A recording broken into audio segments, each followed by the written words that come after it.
First, I want to thank God for the opportunity to be able to serve again here in this great district. I want to take a moment here to introduce my wife, Letty. My children, starting with Andrea, Anais, and Antonio. My mom, Maria. And I have a lot of family out there, my brothers, my sisters, I think, and my nephews. My cousins are all here in the front. Thank you all for being here and supporting my journey. I want to give a special thanks here for our mayor from the city of Los Angeles, Eric Garcetti, for administering the oath. Today's his daughter's 6th birthday, and he's here sharing, third birthday. He's here sharing this part of her day with us. So thank you, Mr. Mayor. Really appreciate that. I want to thank Father Gilbert. He's the father at my church that I go to. That was a pretty strong message, right? I'll see what he tells me tomorrow. I want to thank the mayor of Norwalk, Mr. Marcelo Darte, for welcoming us to his city. I want to thank all the elected officials that are standing behind me, that are supporting me in the spirit of cooperation to make this Senate district the best in the state.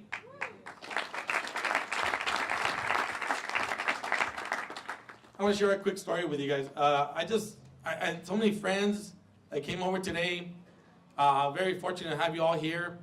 I ran into a friend that I haven't seen for years. I'm going to say a good 10, 15 years. I was like, wow.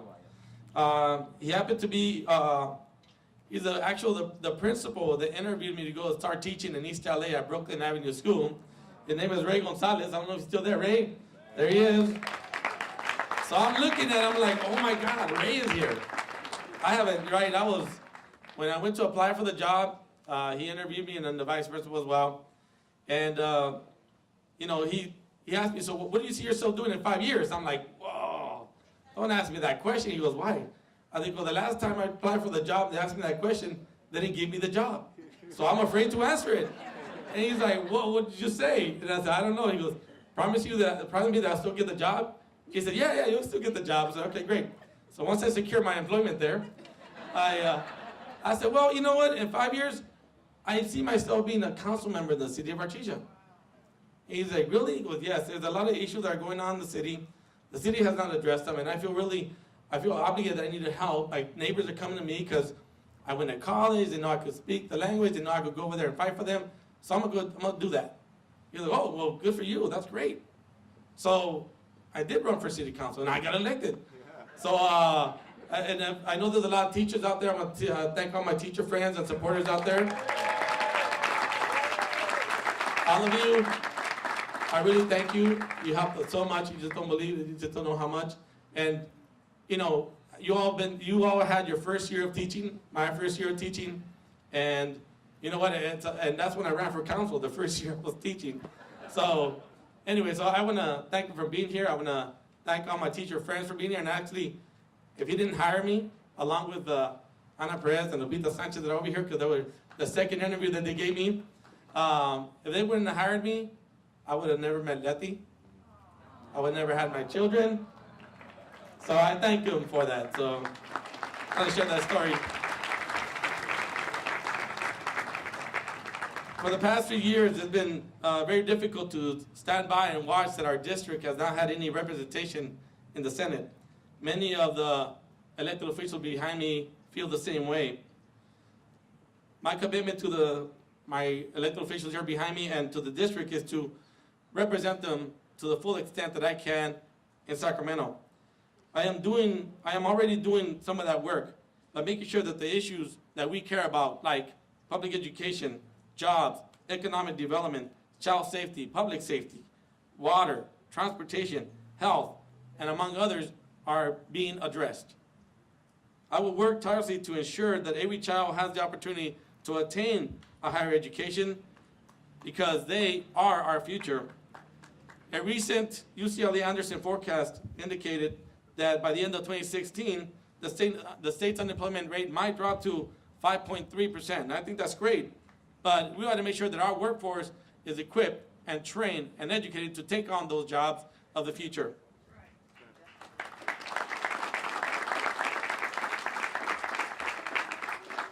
In January, our governor declared a drought emergency, urging that all Californians reduce water usage by 20%. Don't let the recent storm fool you that we're out of the woods yet. We need to continue improving the reduction of water usage and other strategies like water recycling, reusage capacities like we do here in the San Gabriel Valley. In addition, this year alone, there have been around 300,000 new submissions for healthcare throughout California in our California Healthcare Exchange. I want to continue to increase that number because there are many people in my district, many constituents that need healthcare, that want healthcare, and we need to make sure that they have that available to them. Having grown up in South Central LA, I understand the need of having good, safe, and secure neighborhoods. During my tenure in the State Assembly, I successfully authored many bills to help our community, from banning the use of trans fats, from defending workers by protecting them from protecting their private information when they're seeking employment, and by providing child safety by encouraging parents to take parenting classes to avoid their children falling back into gangs. I'm happy to announce that just yesterday, I introduced a bill, SB 45, a bill that will provide tax increment for school infrastructure and economic development for our cities. And that's going to be very important now that we don't have redevelopment. You have placed your trust in me to represent each and every one of you in this 32nd Senate District, and I do not take this responsibility lightly. If you go to the back of the program that have been provided for you, you will see my mission and my vision statement for our district. These statements were provided to my staff as a reminder of what we stand for, guided by my core values of God, family, service, and caring. This is my pledge to you as your state senator to help our constituents and our community through courteous, friendly, non-judgmental service, and to help educate and lead the next generation of leaders. We will achieve compassion and caring for everyone in our community and provide a voice and advocacy for everyone in need. I thank you for this humbling opportunity to serve again, and I look forward to working with you. Without your support, today would not have been possible. I want to thank all of you, my friends, my family, members of the community, for being here and supporting me again. I wish that I could stand here and thank each and every one of you and call you by your name, but we don't have the time to do that. I just want to tell you I sincerely thank you. I want to continue working with you and for you in Sacramento. This journey is not mine alone. It is also yours. Thank you. God bless each and every one of you. Enjoy the day.